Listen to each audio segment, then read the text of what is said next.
Hola, hola, muy buenos días tengan todos ustedes que el día de hoy nos acompañan.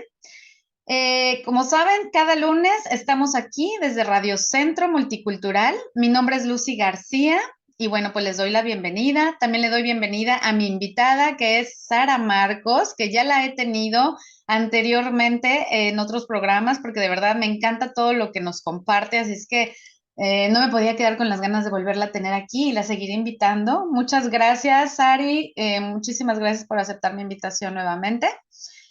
Y bueno, pues la presento. Sara Marcos, ella es nutrióloga certificada en mindfulness, mindful eating, alimentación inclusiva, consciente, intuitiva y conectada con mente y cuerpo. Atiende bajo el paradigma de salud en todas las tallas, liberación, confianza, diversidad corporal y justicia en salud. Es especialista en diabetes y resistencia a la insulina con un enfoque no centrado en el peso. Es cofundadora junto con Noé Previtera del podcast Coma y Punto. Y bueno, pues ¿para qué la invité? Porque me interesa muchísimo el tema que tenemos el día de hoy, que es por qué los Nutris estamos cambiando de paradigma.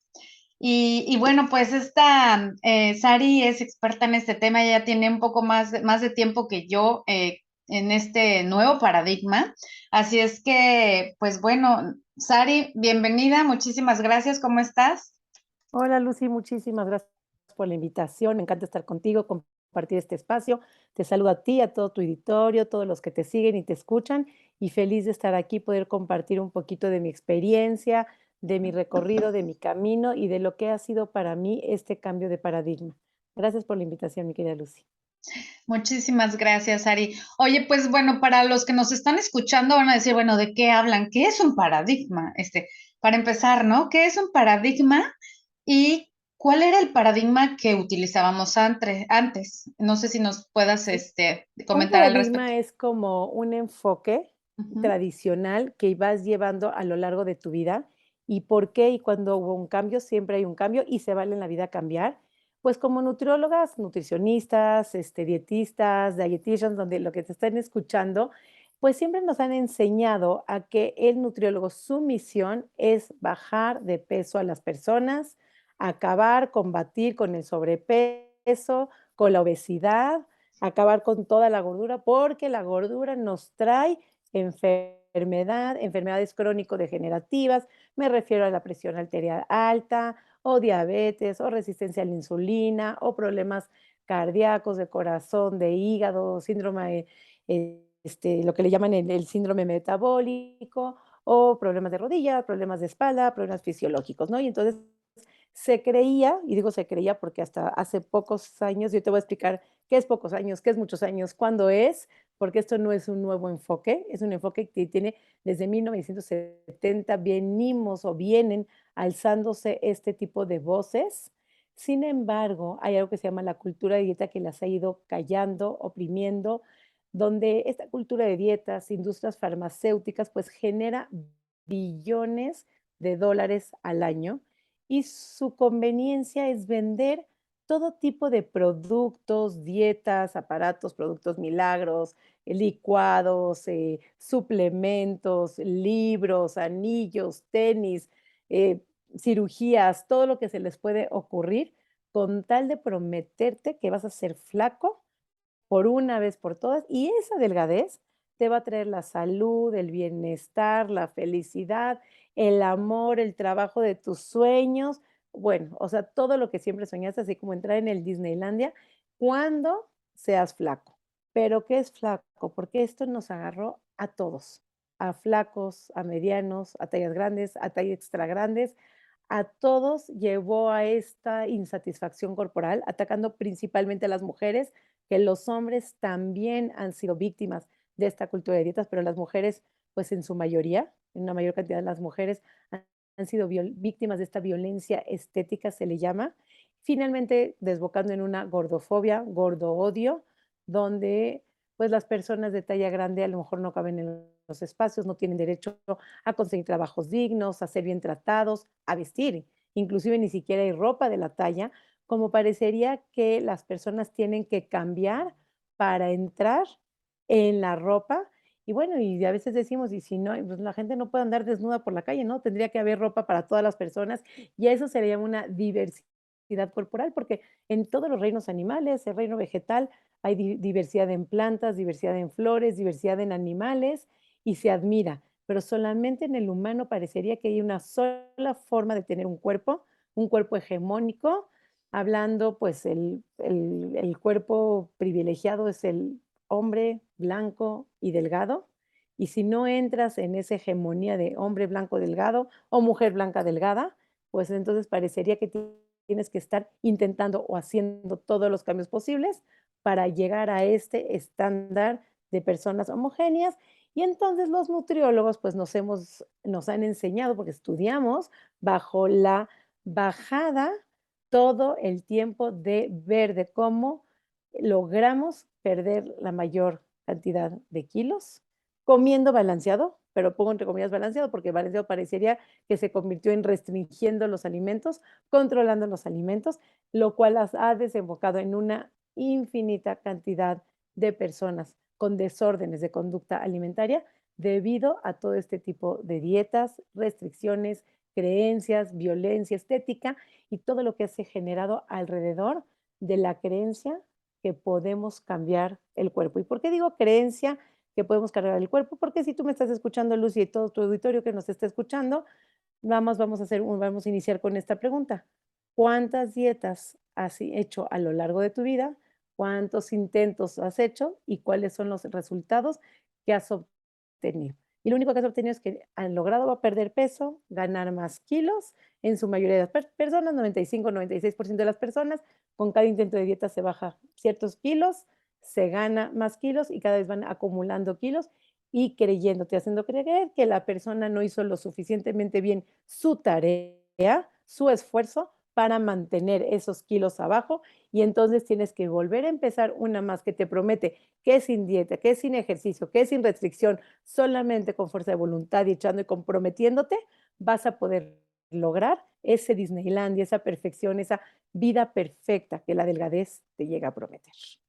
Y es ahí a donde nos enseñaron a, pues, a enflacar personas. Y no importa qué tamaño, ¿eh? Porque gente flaca o gente de tamaño grande o gorda o lo que tú quieras, todo mundo está intentando borrar las lonjitas, borrar, tener cuadritos, estar marcados, quitar la grasa por completo, cuando la grasa es un componente indispensable para nuestra vida, pero nos han enseñado que la grasa es lo peor que una persona podría tener dentro de su cuerpo. Totalmente de acuerdo, Sari.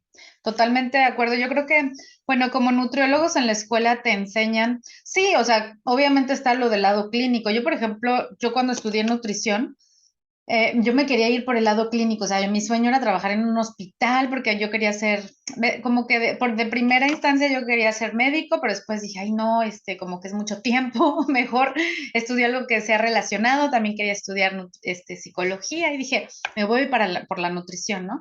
Pero yo decía, ay no, fíjate, yo decía, lo que menos quiero es ponerme a bajar a personas gordas. Yo decía, era lo que yo pensaba, ¿no? Porque como que yo decía, yo quiero ser nutrióloga, pero dedicarme a los pacientes que están enfermos, enseñarles a comer, que por medio de la alimentación se pueden sanar o qué tipo de alimentación deben de comer aquí o allá, o la alimentación parenteral, que nunca tuve la oportunidad. Siempre quise y nunca tuve esa oportunidad, no tengo esa experiencia.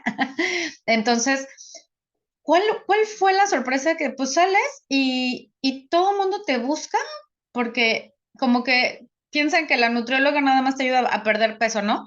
Y los médicos te refieren a los pacientes para que te dé una dieta la nutrióloga y el principal diagnóstico, bueno, cualquiera que sea el diagnóstico, de hecho, la semana pasada tuve aquí a Yolo, una psicóloga que nos contó sobre su experiencia, ella misma psicóloga, pero siendo una persona gorda, paciente, una persona con un cuerpo grande que tuvo anorexia, ¿no?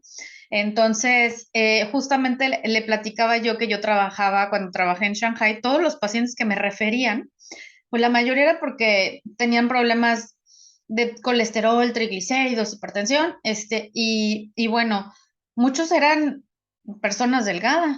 pero a veces me mandaban pacientes que le querían que bajaran de peso cuando el paciente, o sea, me tocaron pacientes que tenían bulimia o que tenían problemas con la comida, ¿no? Entonces, eh, todo eso, pues me hizo así como que, pues, decir, oye, pues, ¿qué está pasando, no?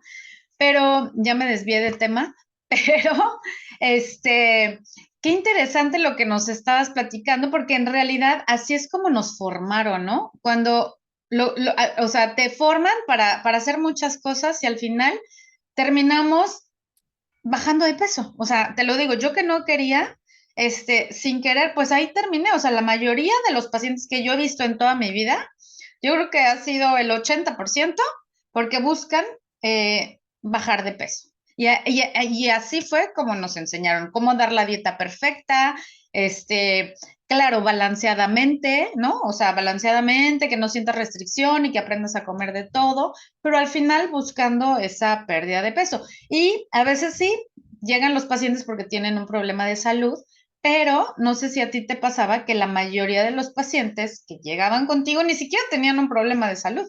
Lo que buscaban era perder esos 5 kilitos, como decías, no nada más personas grandes, medianas o chiquitas, o sea, 2 o 3 kilitos que les sobran, ¿no? El típico es que me sobran unos kilitos. Pero bueno, y tú, Sari, cuéntanos, o sea, digo, yo más o menos ya medio les conté cómo medio me di cuenta, pero no tenemos mucho tiempo para explicar. Aquí tú eres mi invitada y lo que quiero es que tú nos platiques cómo fue que tú te diste cuenta que esto que estábamos acostumbrados a hacer, ¿no? Como que te enseñaron en la escuela, ¿tú cómo fue que te diste cuenta de que pues, por ahí no iba? Ay, qué interesante. Fíjate que dijiste algo muy interesante. Pocos pacientes te buscaban por tu salud. No sé si tenían problemas de salud o no, pero ni siquiera lo mirábamos, Lucy. Era bajar kilos, era como un matakilos nada más, ver de qué manera hacíamos la dieta más correcta, más balanceada, más, digo, yo en mi caso de veras me esforzaba hasta que no se repitieran los colores de los menús, que no se repitieran ni siquiera la cocción en el horno 2 cosas o en la estufa 2 cosas, o que no sean de la textura diferente. O sea, era como todo integral. Y lo que es una realidad es que en la universidad nunca nos enseñaron eso de superfoods o todas esas cosas que el salutismo vino a hacernos creer que hay alimentos mejores que otros, o que hay, cosas muy malas, o que es lo peor comer, o tanta restricción. La verdad es que nos enseñaban nada más a quitar 500 calorías de lo que comía el paciente, hacer un recordatorio de 24 horas, pero finalmente la cultura de dietas nos fue arrastrando también a nosotros como profesionales de salud a entrar en todo este tipo de dietas de moda, que si era la dieta keto o el ayuno intermitente. Y si no te subías tú a ese barco, finalmente pues te quedabas old fashion, ¿no? Porque el paciente ya buscaba keto. Entonces, pues claro, teníamos que saber keto. Y como dices tú, no sé si te querías dedicar a eso, pero el decir soy nutrióloga, en automático todo el mundo te decía, es que tengo que bajar kilos. O sea, nadie te decía cómo como mejor para que no me dé gastritis, para no tener irritación, para no tener una colitis, para bajar mis niveles de glucosa, que eso sabe hacer el nutriólogo también. Pero finalmente, cuando estás buscando nada más perder peso, pues lo único que te dedicas es, ok, ¿cuántos kilos quieres? Pesas tanto, bajaste 300 gramos y ya la armamos esta semana. Subiste tantito, entonces, ¿qué hiciste? ¿Qué te portaste mal? Y fíjate cómo se usa me porté mal, como si fuera un comportamiento de obediencia, el comer tantito, o sea, eso que está en la hojita, lo único que va haciendo el paciente es irlo desconectando de sus gustos, de su naturaleza de comer, porque todos sabemos comer, pero parecería que ya nadie sabe comer. Entonces, que tenemos que ir con un profesional a que nos enseñe qué comer, que nos diga en la hojita, y entonces, si en la hojita me dice ensalada de pollo y lo que no quiero es ensalada de pollo, pero dice en la hojita, pues tendré que comer ensalada de pollo. Y entonces vamos perdiendo gustos, hambre, saciedad, horarios, necesidades, temperaturas, texturas, colores, sabores, y si no quieres comer, pero ya es las 6 y entonces en la hojita dice que a las 6 te tienes que tomar un jugo de tomate, entonces vas y te comes el jugo de tomate, aunque no tengas hambre o no se te antoja. Y esa es la mejor manera de desconectar y de desordenar una alimentación de una persona.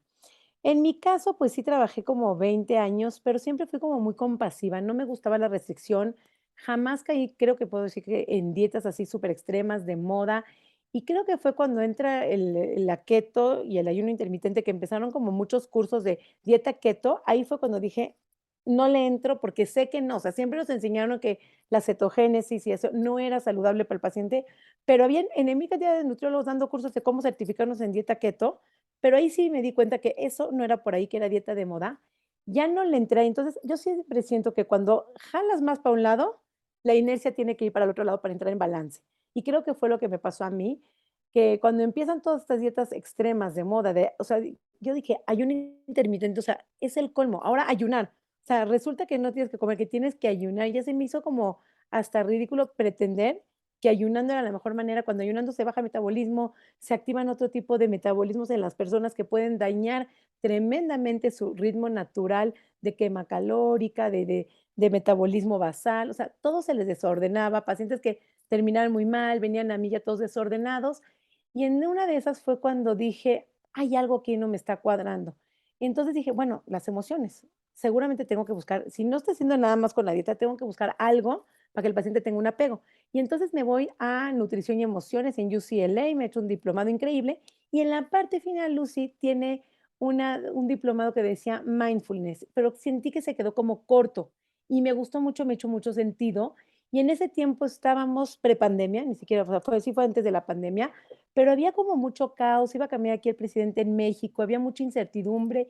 Y el entrar en mindfulness de momento a momento, el miedo de qué va a pasar con el país, si va a ser socialista, si se va a acabar, esto estaba generando mucho estrés y el mindfulness como que en lo personal a mí me calmó y me encantó. Entonces hace que el algoritmo te va llevando por donde tú necesitas ir, el algoritmo de la vida ya le llamo yo, y me presenta un curso de mindfulness.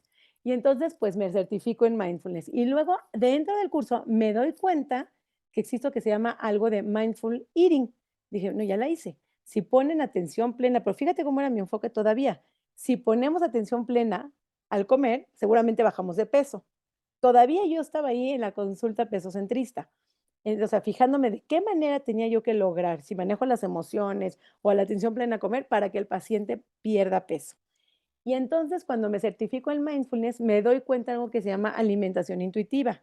Y entonces dije: "No, bueno, esto está muy". Entonces, sí sabemos comer, tenemos la intuición, la perdimos con la dieta. Entonces, ya solito, Lucy, te vas dando cuenta en un automático que hemos sido engañados por tantos años. Toda esta cultura de dieta, pues, viene terminando Segunda Guerra Mundial, cuando obviamente en las Primera y Segunda Guerra Mundial, pues, no existía cultura de dieta porque, pues, era ver de qué manera sobrevivíamos consiguiendo alimento, con la poca disponibilidad que había. Cuando termina la guerra, lo que tenían, ya empieza a haber disponibilidad alimenticia y claro, los cuerpos sobrevivientes de la posguerra empiezan a ganar peso. A los diseñadores de moda no les gusta tener que hacer ropa más grande por el mismo precio.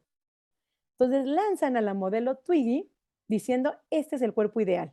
Y las revistas del momento, que son las redes sociales del momento, se dan cuenta que empiezan a incrementar sus ventas si ponen en sus portadas cómo hacer para el modelo ideal. Entonces ponen en las portadas, era en ese momento la dieta de la luna, la dieta del melón, la dieta de la sandía, la dieta de Lucerito, de Mijares o la dieta de quien tú quieras. Y las revistas empezaban a vender muchísimo más. Entonces se empieza a hacer un boom de dietas y existe, por eso sale todo tipo de dietas, empieza a agarrar la carrera de nutrición, empieza a agarrar muchísima fuerza. Entonces, todo el mundo empieza a buscar nutriólogos, cómo hacer para estar como, dependiendo del cuerpo, porque también en cada década hay una forma diferente. Ahorita son los cuadritos, antes eran el reloj de arena, y antes era la delgadez, y antes eran las caderas más grandes. Y si nos vamos a más atrás, los reyes, y si tú ves las figuritas de las mujeres, eran las grandes, las gordas, era la opulencia, la riqueza, la fertilidad, y la delgadez era la pobreza. Pero en un momento ya cambió la delgadez, que era lo más in, lo más fit, lo más saludable, y claro, ahí se aprovechan lo que son las industrias, las ventas de productos milagro, de dietas, y esta empresa lucrativa empieza a generar billones, billones y billones de dólares, y claro, les conviene. Y además los gobiernos empiezan a decir, ¿qué crees? Que es tu culpa que no comiste suficiente, entonces por eso tienes diabetes, por eso tienes resistencia, por eso te dio hipertensión. ¿Qué más fácil es culpar a los pacientes por cualquier padecimiento? Y si no haces la dieta correcta, entonces, ¿qué es lo que va a pasar? que tú eres el culpable, porque yo gobierno, te estoy diciendo come 5 al día, 5 frutas, 5 verduras, te estoy dando estrategias y tú eres el culpable. Entonces, ahí estábamos todos como en el tsunami de la cultura de dieta, ¿no? Fuimos como abordados por este tsunami y ya fue luego cuando llegamos nosotros a la parte de mindfulness eating, atención plena al comer, cuando dije: no va por ahí". Y entonces me queda alimentación intuitiva y entro a algo que se llama maravilloso, que se llama HACE, salud en todas las tallas. Dije: "Claro, claro, ¿cuántos años?". Y yo veía que pacientes y pacientes regresaban cada vez con más kilos y más kilos. Decía: "Algo estoy haciendo mal", pero pues no, es un producto fallido que te hace creer que tú eres el que no funcionas. Y ahí es cuando me doy cuenta que tengo que hacer el cambio de paradigma. Claro, claro. Ay, qué interesante, Sari. Oye, nos queda muy corto el tiempo aquí. Te cuento, lo mío, fíjate que en mi caso, fue algo similar, pero por ejemplo, yo jamás di dietas de moda, tampoco, porque no me sentía a gusto, porque precisamente en la escuela te enseñaban, ¿no? Que la cetogénesis, por ejemplo, pues era precisa, para mí, de hecho, la lógica no se me hacía, o sea, ahora sí que mi lógica como nutrióloga y todo lo que había estudiado en la escuela, obviamente no me daba, o sea, no lo podía yo discernir. ¿Cómo es posible? Porque en mi caso yo atendía pacientes con diabetes y era como que en ese entonces mi especialidad.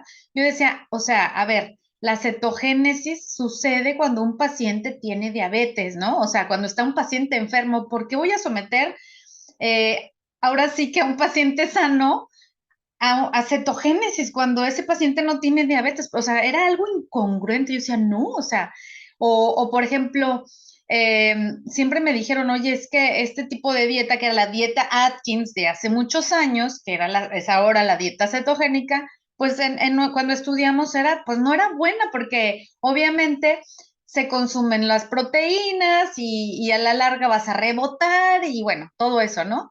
Pero sabes algo que a mí ya, aparte de que no me gustaba porque yo tuve el privilegio de tener un cuerpo delgado y de comer lo que yo quería y de nunca hacer una dieta, pero a mí no me gustaba que los pacientes se sintieran culpables. A mí era algo que yo decía, es que no, o sea, yo me sentía realmente muy mal cuando un paciente llegaba y con miedo me decía, ¿qué crees? Es que me comí un tamal, ¿no? Siempre pongo este ejemplo porque me encanta de una señora que me encantó cuando llegó. Y me dice, es que, ¿qué crees? Que me comí un tamal, o sea, así con una angustia y un miedo de que, pues es que cometí un pecado, ¿no? Para los que no saben qué es un tamal, es una comida muy típica de México. Y yo, como amo los tamales, yo nunca he sido una nutrióloga que me cuido de puras ensaladas, no, al contrario, yo como de todo y me encanta saborear y disfrutar de la comida mexicana y de todos los países. Le dije, ¿pero cómo? O sea, me acuerdo que hasta la asusté así de, ¿pero cómo? Porque yo soy muy bromista. Digo, ¿te comiste un tamal? Digo, ¿y por qué no te comiste más? Le digo, a mí me encantan los tamales.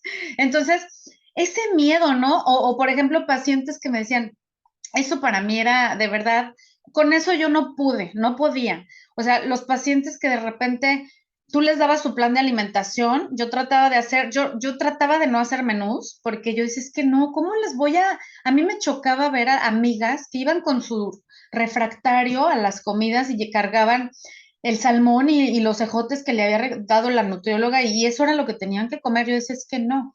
Yo trataba de que a mis pacientes aprendieran, ¿no? De que pues si vas a ir a la casa de la amiga, pues te tocaba salmón, pero por cómo intercambiarlo, ¿no? O sea, como usar la lista de equivalentes, que está mejor, ¿no? Era como más flexible, pero tenía pacientes que llegaban y decía, es que, ¿qué crees? Es que todos los días me porté muy mal porque me daba hambre y al final me comía 20 gramos de queso más y me comía media tortilla más y me comía, o sea, de verdad, era para mí una angustia pensar que esos pacientes estaban sufriendo, comiendo con culpa porque se comieron medio pan más, o sea, como que era algo que no me cuadraba. Yo decía, es que no puede ser, o sea, no puede ser que estén sufriendo y yo sufriendo por ellos. Hasta que me mudé de China para acá y se vino la pandemia y como tú dices, entré a la meditación, al mindfulness y empecé a escuchar nutriólogas ahí en el Instagram que decían que no dietas y que o alimentación intuitiva, y empecé a escuchar lo que era eso y dije, oye, yo toda mi vida he sido comedora intuitiva y siempre he querido que mis pacientes coman como yo, pero no sabía cómo hacerlo, ¿no? Y cuando descubrí que no era yo la loca, porque hubo un momento en que yo dije, oye, creo que te equivocaste de carrera. Tú deberías de haber estudiado para chef, porque me encanta cocinar, o psicología, porque me encanta siempre estar buscándole el lado emocional a todos los problemas y demás.